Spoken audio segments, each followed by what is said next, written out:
बडतर्फ पोलीस अधिकारी रणजित कासलेला घेऊन पोलीस बीडमध्ये वाल्मिक कराडच्या एन्काउंटर बाबत कासलेंचा धनंजय मुंडे यांच्यावर आरोप।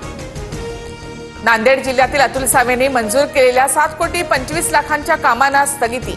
भाजप आमदार तुषार राठोड यांच्या तक्रारीनंतर कारवाई। जनतेच्या पैशातून सुनील तटकरेंसाठी खास हेलिपॅड। रायगड रोह्यातील हेलिपॅडसाठी काढलेली जाहिरात ट्विट करत अंजली दमानी यांचा सवाल। अपघातग्रस्त रुग्णांना 1 लाखापर्यंत कॅशलेस उपचार मिळणार। दर महिन्याला प्रत्येक रुग्णालयाने आरोग्य शिबिर घेऊन किमान 5 रुग्णांवर कॅशलेस उपचार करणं बंधनकारक।